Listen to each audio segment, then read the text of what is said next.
ভুল করেও কখনো এই ভুলগুলো করবেন না। নাম্বার 1, নিজের জমিতে অন্য কাউকে থাকতে দিবেন না।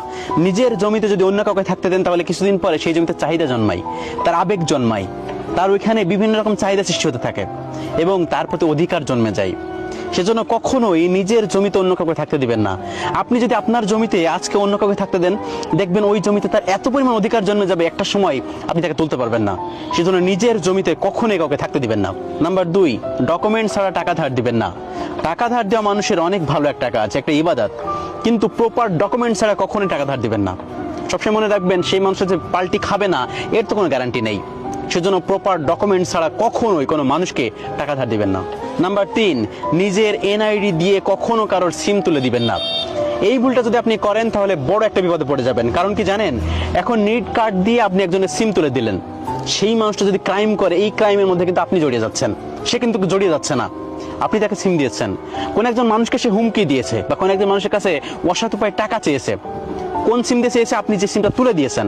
সেজন্য আপনার এনআইডি দিয়ে কখনো কাউকে সিম তুলে দিবেন না, এই বিষয়ে সতর্ক থাকতে হবে। নাম্বার 4, ফাঁকা জায়গায় কখনোই সাইন করবেন না। এই ভুলটা যদি করেন তাহলে সর্বোচ্চ হারাতে পারেন। আপনাকে একজন স্টাম্প নিয়ে এসে বলতেছে এখানে একটা সাইন করে দাও, আমার দরকার। আপনি কোনো কিছু না জেনে এই ফাঁকা স্টাম্পে সাইন করে দিলেন বা কোথাও সাইন করে দিলেন, দেখবেন আপনার সর্বোচ্চ চলে গেছে। এই কাজটা ভুলেও করা যাবে না।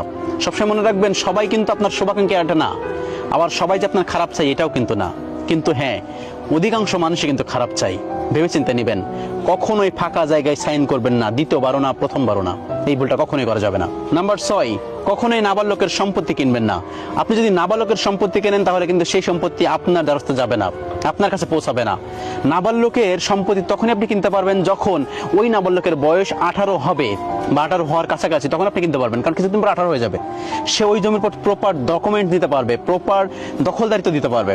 কিন্তু যদি আপনি একটা নাবালকের সম্পত্তি কেনেন, সেই সম্পত্তি কি আপনার হবে? কখনোই হবে না। কিন্তু এই ভুলটা কখনোই করা যাবে না, নাবালকের সম্পত্তি কেনা যাবে না। নাম্বার 7, অতিরিক্ত লাভ দিতে চাইলে বিনিয়োগ করবেন না। যেখানে দেখবেন অতিরিক্ত লাভ দিতে চাই, সেই জায়গায় কখনোই আপনি বিনিয়োগ করবেন না। আপনি একটা প্রপার জায়গায় যান যেখানে প্রপারলি আপনাকে লাভ দিতে পারবে বা প্রফিট দিবে।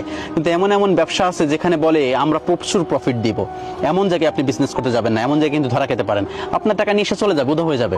আপনাকে লোভ দেখাইছে যে এখানে বিনিয়োগ করো, বেশি বেশি আমরা লভ্যাংশ দেবো, কিন্তু সে কিন্তু উদা হয়ে যেতে পারে। বি কেয়ারফুল, এই ভুলটা করা যাবে না। এবং নাম্বার 8, কাউকে নিজের এটিএম কার্ড বা চেক বই ব্যবহার করতে দেওয়া যাবে না। এই ভুলটা কখনোই করবেন না। অনেকে আছে দেখবেন বাটপার কোয়ালিটির মানুষ, আপনাকে বলবে চলো আপনার একটা অ্যাকাউন্ট খুলে দিই, ওই অ্যাকাউন্টটা আমি ব্যবহার করব, বিনিময়ে আপনার 2 লাখ টাকা দিয়ে দিব।